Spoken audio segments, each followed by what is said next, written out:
Suspense Squad, where authors interview authors. Our guest today is the fabulous Jodie Bailey.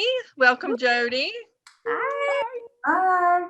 And we're here today talking about her new book, Captured at Christmas. Yes. Jodie, can you hold up the book for us and read the back copy? Read you the back copy. An undercover investigation becomes a mission to keep everyone alive. Undercover with an infantry unit to investigate a theft, military investigator Captain Rachel Blake doesn't expect the holiday assignment to turn into a protection mission.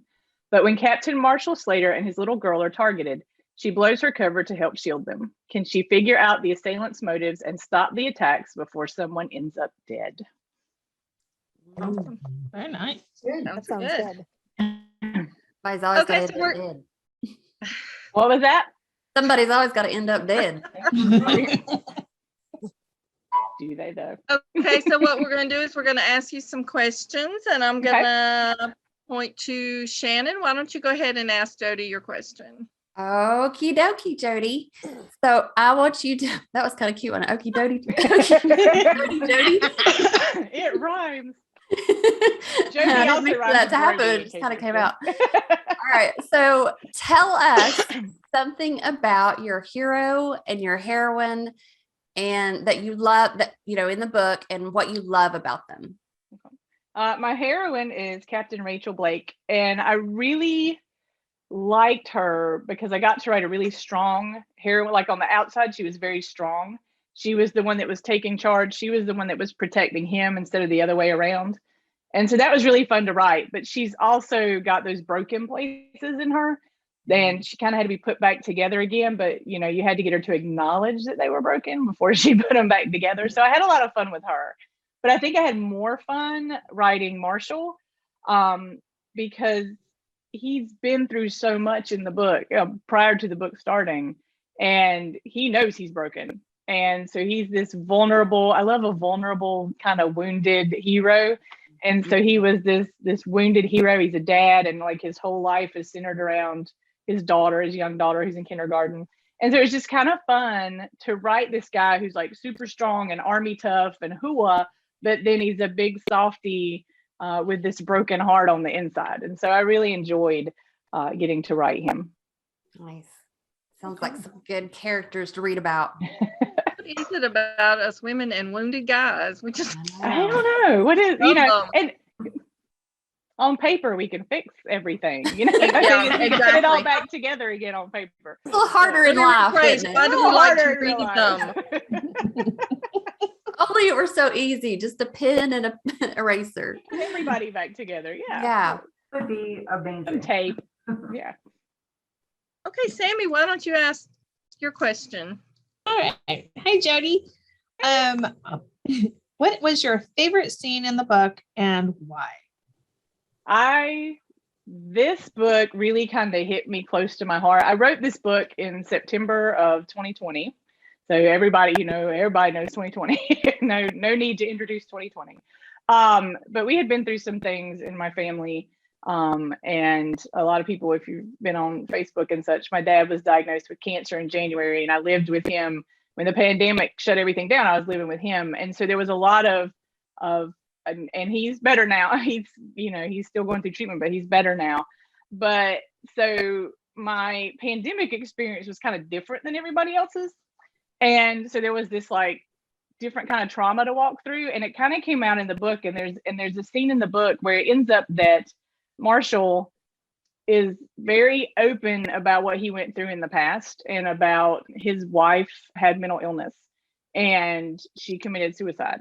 And so there's this very hurt, almost little boy in him. And there's a scene in the book where he and Rachel are walking down the street, and she's beginning to realize where she's been traumatized, and he's opening up about his pain. And it was just this beautiful little scene where they got to talk together and begin to heal, even though as they're going, they're acknowledging, and I never got to write a scene like this before, where they got to acknowledge they're attracted to each other, but everything in their life and in their careers is what's keeping them apart.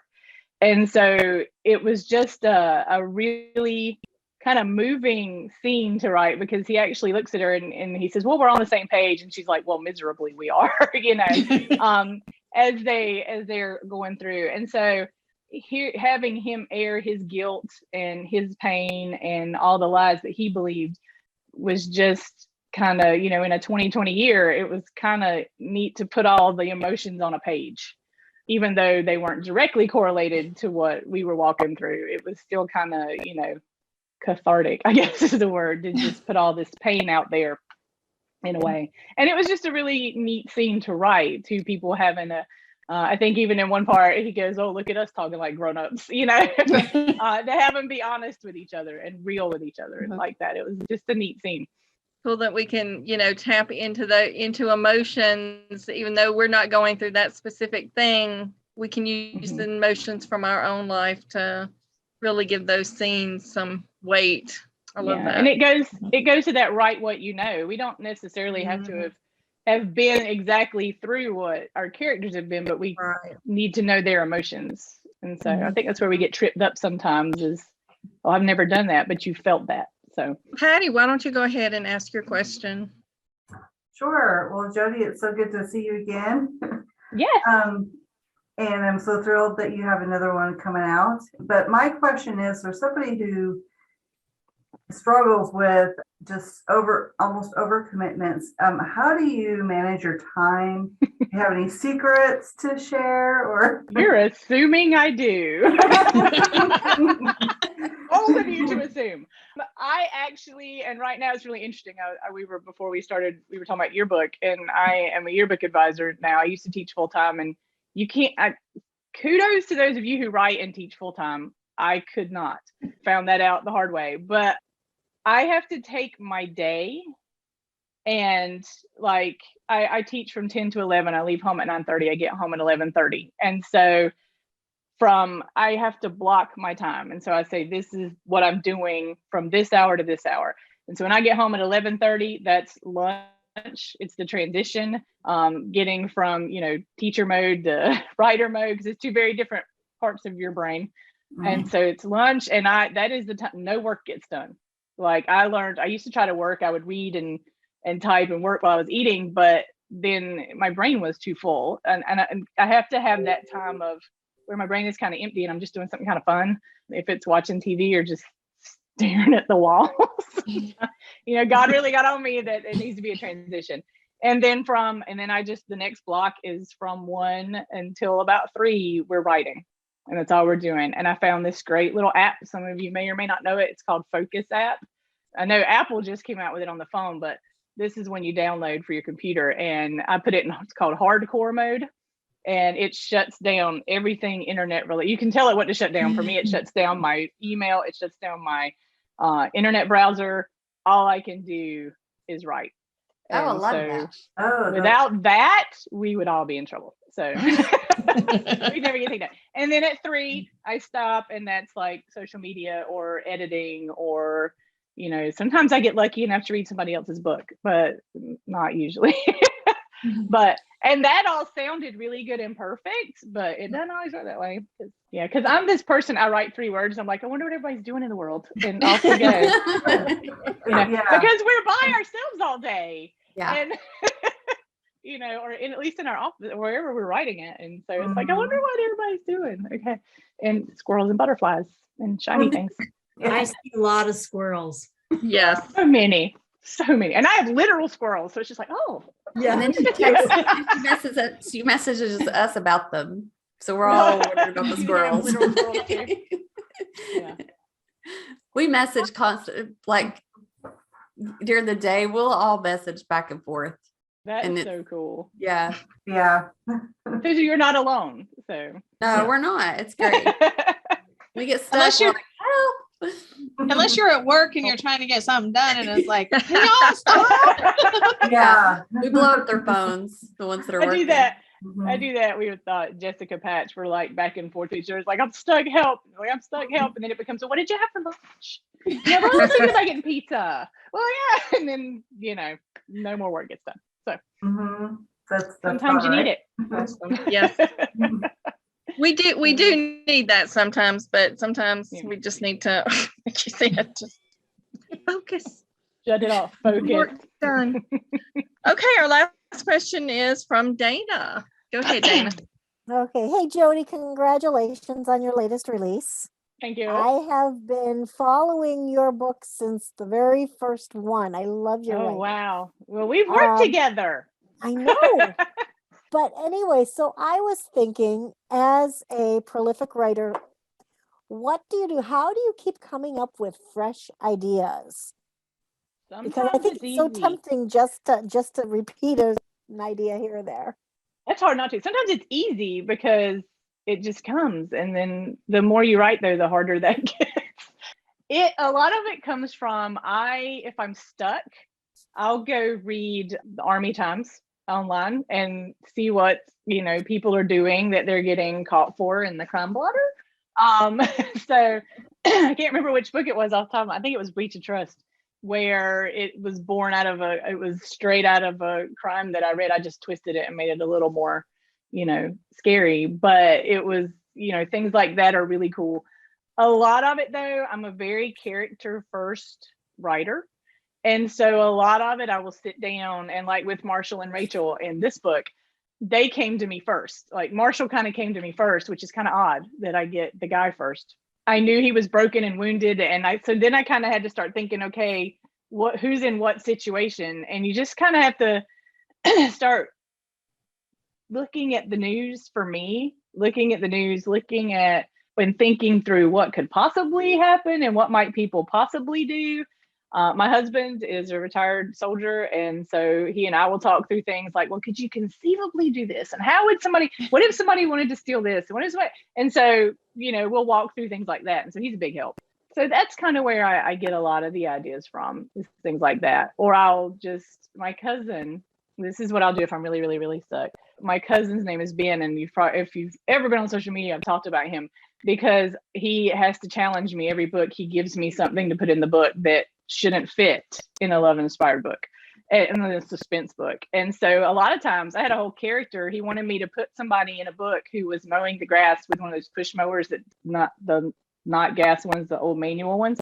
And I'm like, I got 2 people on the run in upstate New York in March and there's snow on the ground. How am I going to do that? So I did. I ended up doing it, and it actually worked. And then he got his own book, just because I had to put him in there. And so he ended up with his own book like 2 books later. So the guy so there's always a bin challenge in the book. And when I get stuck or I can't come up with something, I start building around, okay, how do I fit this ridiculous penguin firefighter broken down by the side of the road, which was a legit one. It's in one of them. It's in Breach of Trust. So yeah, and it's in there. You have to go find it. So things like that are where I get the ideas from. So that is so fun.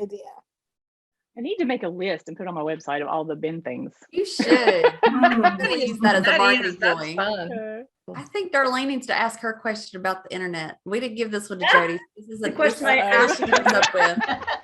Let's put her on the spot. Okay. Congratulations, Jodie, on your upcoming book. Okay, so here's my question. Tell us one thing about yourself that we cannot find on the internet. Oh my gosh. I'm like, put her on the spot. That's a spot one, isn't it? I have, a lot of people know I have a tattoo on my arm here. It's my testimony. And I've talked about that on the internet though, because I had agoraphobia for 10 years, and that's where you don't leave your house. And so that's why you'll see a lot of fear and panic attack things in my books, because God, and you don't have to put this in there, I'm just kind of God miraculous, I mean you can, but God miraculously healed me on my birthday in 2001, so that was really cool. And so I wear it on my arm, but people don't know that I have a second tattoo. So I don't know if you want to use tattoos or not, but I have a tattoo on my ankle. My daughter turned 18. She wanted one, and she asked us all in the family to get the same variation of the same one. We go out to the Outer Banks every year, which is no surprise to anybody who follows me on the internet. So we all got lighthouses, and she has the basic lighthouse, and mine has a quill drawing the lighthouse, because I go with a group of writers every year. But when I was in high school, and I don't tell people this, so I was a ridiculously scary rabid fan of somebody, you know what I'm going to say, New Kids on the Block. And I was gonna marry one of them. You know, all of us were. But my grandmother worked at a theater, and she was a costume designer, and their vocal coach came. He did a show with us. His name was Lawrence, and we would sit out on the deck and eat out of the loading dock and eat Kentucky Fried Chicken together, and he would tell me stories. So this just made me even more convinced that I was going to marry one of the New Kids on the Block. So there you go. There you go. I don't tell people I was a New Kids on the Block fan. It was Pretty cool. it was not a good time. I was too. I liked it. Yeah. That's a little over the Your poster little on over the the top. wall. I had a billboard. A literal billboard. When they did the Coca-Cola summer and they had the billboards up, we called Coca-Cola, my best friend and I, and talked them into giving us a billboard. It's huge. All those pictures of your books on the wall used to be New Kids on the Block posters. Oh right? my word. It was so bad. I'm turning, y'all can't see it, but I can feel it. I'm turning red. So who was your favorite? Who were you going to marry? Who was your favorite? Because everybody had a favorite. So who were you going to marry? Who was your Everybody's favorite was Jordan or Donnie, and I was not that girl. I was John. John, yeah. John is now flipping farmhouses on HGTV. I know, I've seen that show. That's fun. Sounds like you're kind of man. Last week, I was like, John Knight and Vanilla Ice are flipping houses now. I think it's really cool. funny. Have you watched Vanilla Ice is good. He does. His was kind of funny. It was a little trippy. Yeah. Thanks so much for joining us today, Jodie. Hold up your book again and let's take another look at the cover. It's called Captured at Christmas, and it comes out November 30th. Is that correct? Yes. Yes. And Hey, congratulations. Thank you. congratulations on it. And thanks so much for joining us. Thank you for inviting me. This was so much fun. Yeah.